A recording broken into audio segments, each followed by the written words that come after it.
La Pologne et les pays baltes sont responsables du fait que le dictateur russe Vladimir Poutine a déclenché une guerre à grande échelle contre l'Ukraine. L'ancienne chancelière allemande Angela Merkel aurait fait une telle déclaration scandaleuse la veille. Il est révélateur que Merkel ait fait cette déclaration lors d'une interview à un média hongrois. En Pologne et en Estonie, on a déjà répondu à Merkel, affirmant qu'elle est l'une des personnalités politiques allemandes ayant le plus nui à l'Europe ces derniers siècles. Quant aux Polonais, ils ont honnêtement répondu qu'ils n'avaient jamais salué la décision de l'Allemagne de se rapprocher de la Russie. Mais maintenant que les émotions se sont un peu calmées, je voudrais vous parler dans cette émission. Angela Merkel a partiellement attribué la responsabilité de la guerre Russie-Ukraine à la Pologne et aux pays baltes. Que révèlent vraiment les gros titres et quels sujets l'ancienne chancelière allemande a-t-elle abordé ou non en Hongrie? Il y a matière à discussion ici, étant donné que la plupart des spectateurs de cette chaîne YouTube sont des personnes à l'esprit critique. Salut les amis, je suis Alexei Pechii. Aujourd'hui nous sommes encore le 7 octobre. Maintenant que les émotions se sont un peu calmées, voyons ce qu'a déclaré Angela Merkel, pourquoi le Kremlin réagit avec joie à cela, et pourquoi beaucoup de ses propos ont été déformés. Je le dis tout de suite, je n'ai pas pour but de défendre Angela Merkel. Avant de commencer, je rappelle que de nombreux reportages d'actualité et d'analyse sont publiés quotidiennement sur cette chaîne YouTube. Abonnez-vous à cette chaîne YouTube, mettez un like et laissez un commentaire détaillé sous la vidéo. Cela aide beaucoup à promouvoir la vidéo sur YouTube. Si vous souhaitez soutenir le travail de cette chaîne YouTube, vous pouvez le faire avec n'importe quel don. En suivant les liens et les coordonnées dans la description de cette vidéo, il est écrit « Soutenir la chaîne YouTube Alexei Pechii ». Choisissez le format qui vous convient le mieux. Je vous serai reconnaissant pour tout soutien de votre part. Procédons dans l'ordre. D'abord, exposons les faits sans analyse, constatons ce qui s'est passé. L'ancienne chancelière allemande, Angela Merkel, a déclaré que la Pologne et les pays baltes partagent la responsabilité commune de repousser Poutine en Ukraine. Dans une interview accordée aux médias hongrois Partizan, elle a déclaré que la position de ces pays avait conduit à la détérioration des relations entre l'Union européenne et la Russie, ce qui a finalement provoqué la guerre en Ukraine. Merkel a raconté qu'en 2021, elle avait tenté de créer un nouveau format de négociation directe entre l'Union européenne et Vladimir Poutine, car, comme elle l'a reconnu, Poutine ne prenait déjà plus les accords de Minsk au sérieux. Cependant, selon l'ex-chancelière allemande, ce sont précisément la Pologne, la Lituanie, la Lettonie et l'Estonie qui se sont opposées à cette initiative. Comme elle le dit, par crainte que nous n'ayons pas de politique unifiée à l'égard de la Russie. Je vais maintenant citer Angela Merkel, comme le rapportent de nombreux médias. De toute façon, cela ne s'est pas réalisé. Ensuite, j'ai quitté mon poste et l'agression de Poutine a commencé. La guerre en Ukraine a aussi été favorisée par la pandémie de Covid-19 qui empêchait les rencontres car Poutine craignait le coronavirus. Si vous ne pouvez pas vous rencontrer, discuter des désaccords en personne, alors vous ne pourrez pas trouver de nouveaux compromis. Je tiens à souligner ici qu'Angela Merkel n'a, pour une raison quelconque, pas mentionné que pendant la période des accords de Minsk de 2015 à 2021, la Russie a continué la guerre dans le Donbass. La préparation à l'invasion à grande échelle a débuté dès le printemps 2021, bien avant son retrait de la politique. Mais pour l'instant, ce ne sont que des faits. Plus tard, la Pologne et l'Estonie ont réagi aux déclarations de l'ancienne chancelière allemande Angela Merkel. Le président de la Commission des Affaires étrangères du Parlement estonien, Marko Mihkelsen, a déclaré que les propos de Merkel jettent une ombre sur son mandat de chancelière. L'ex-premier ministre polonais, Mateusz Morawiecki, s'est aussi exprimé vivement à ce sujet. Voici sa citation. Angela Merkel, par son interview insensée, a prouvé qu'elle est l'une des personnalités politiques allemandes qui ont le plus nui à l'Europe au cours du dernier siècle. L'actuel ministre des Affaires étrangères de la Pologne, Marek Sikorski, a également réagi à la déclaration de l'ancienne chancelière allemande Angela Merkel, dans laquelle elle accuse prétendument Varsovie, la Lituanie et la Lettonie d'être impliquées dans dans le déclenchement de la guerre à grande échelle de la Russie contre l'Ukraine. Selon le chef de la diplomatie polonaise, c'est aussi vrai que l'affirmation de l'ancienne chancelière allemande, selon laquelle personne d'Europe centrale n'a protesté contre Nord Stream.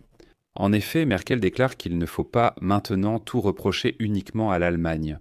Parce que lorsqu'ils ont voulu construire Nord Stream avec les Russes, personne n'a dit un mot contre. À cela, Sikorski répond, je cite, Eh bien sûr, c'est la pure vérité. Regardez comment le gouvernement allemand a réagi à ce que j'ai dit en 2007, à savoir que nous n'aimons pas les accords conclus au-dessus de nos têtes.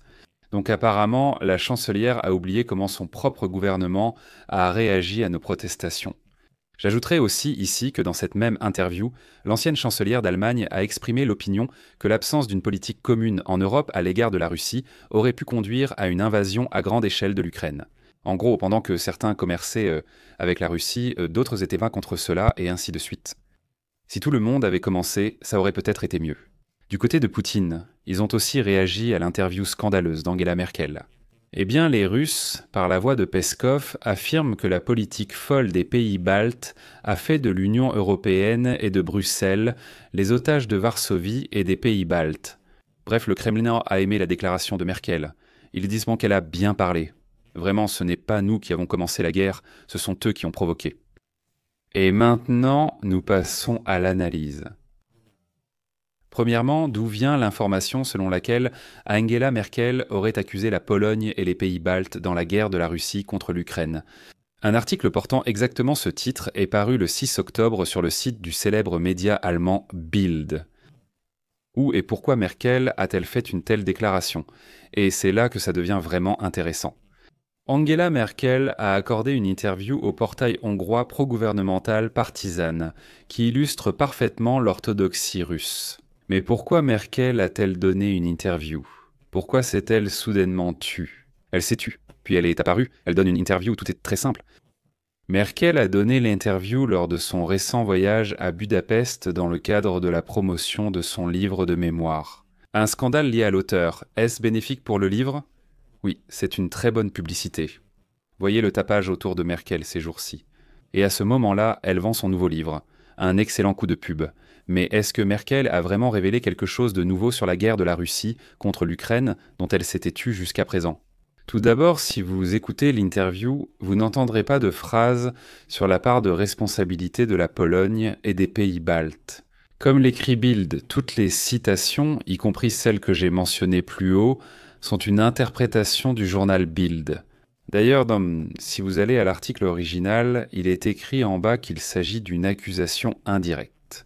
Qu'a exactement dit Merkel? En substance, Merkel affirme que les accords de Minsk étaient déjà caducs en 2021. Personne ne les prenait vraiment au sérieux. Avant tout, Vladimir.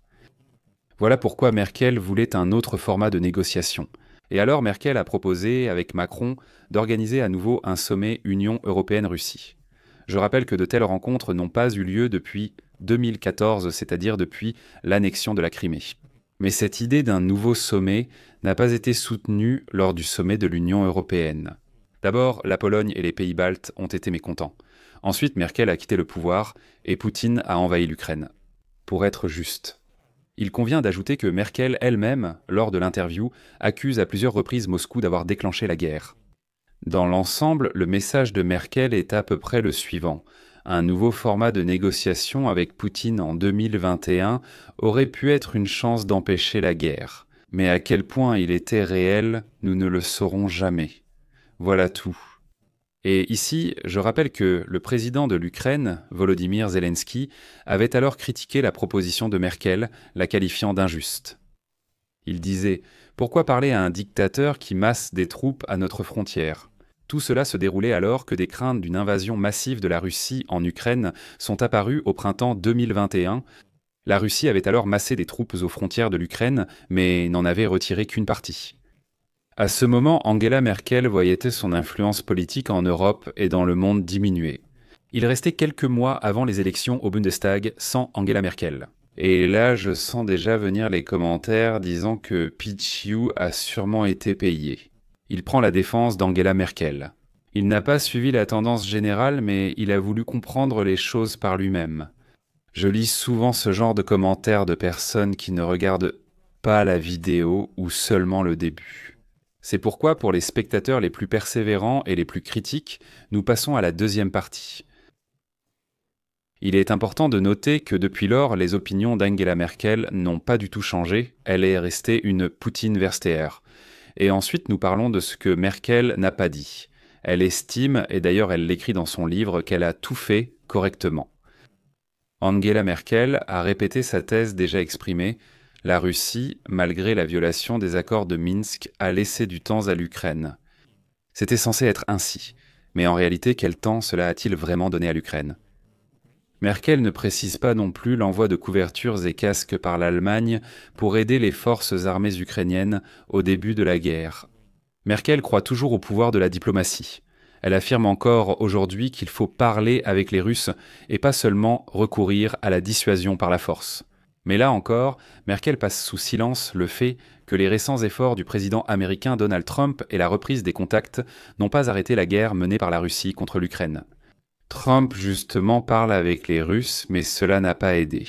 Angela Merkel ne rappelle pas non plus qu'avant l'invasion russe de l'Ukraine, il y avait de nombreux contacts, vraiment beaucoup, avant l'invasion à grande échelle, mais la guerre continuait et s'est transformée en une guerre à grande échelle.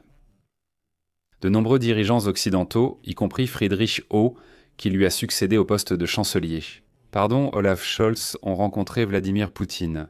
Il y a eu un sommet entre Poutine et le président américain Joe Biden en juin 2021 à Genève. Des négociations ont eu lieu là-bas peu avant l'invasion russe de l'Ukraine, entre la Russie, l'OTAN et les États-Unis. Regardez le nombre de négociations en 2021. Rencontre Poutine-Biden, sommet Russie, sommet avec l'OTAN et Russie-États-Unis. Est-ce que cela a arrêté Poutine? Non. Les discussions n'ont pas aidé. Et Merkel affirme aussi que si Poutine était devenu au sommet du G20 fin octobre 2021 à Rome, la guerre aurait peut-être pu être évitée. À l'époque, le Covid a effrayé Poutine, il n'est pas venu au G20 et a lancé la guerre. Mais elle omet de mentionner qu'à la même époque, les services de renseignement occidentaux signalaient déjà publiquement que la Russie préparait une invasion massive de l'Ukraine. Dans l'ensemble, Angela Merkel n'a rien dit de nouveau dans cette interview. Sa position sur l'Ukraine est en accord avec ce qu'a déjà dit à plusieurs reprises, par exemple Olaf Scholz. La Russie ne doit pas gagner la guerre et l'Ukraine doit rester un État souverain et libre. Mais comme vous l'entendez, il n'est question nulle part de la victoire de l'Ukraine. Donc tirez vos propres conclusions et écrivez votre avis dans les commentaires sous cet épisode. Je vous demande de vous abonner, de mettre un like, d'appuyer sur la cloche pour recevoir des notifications sur la sortie de nouveaux épisodes. C'est tout pour aujourd'hui. Prenez soin de vous. Au revoir à tous.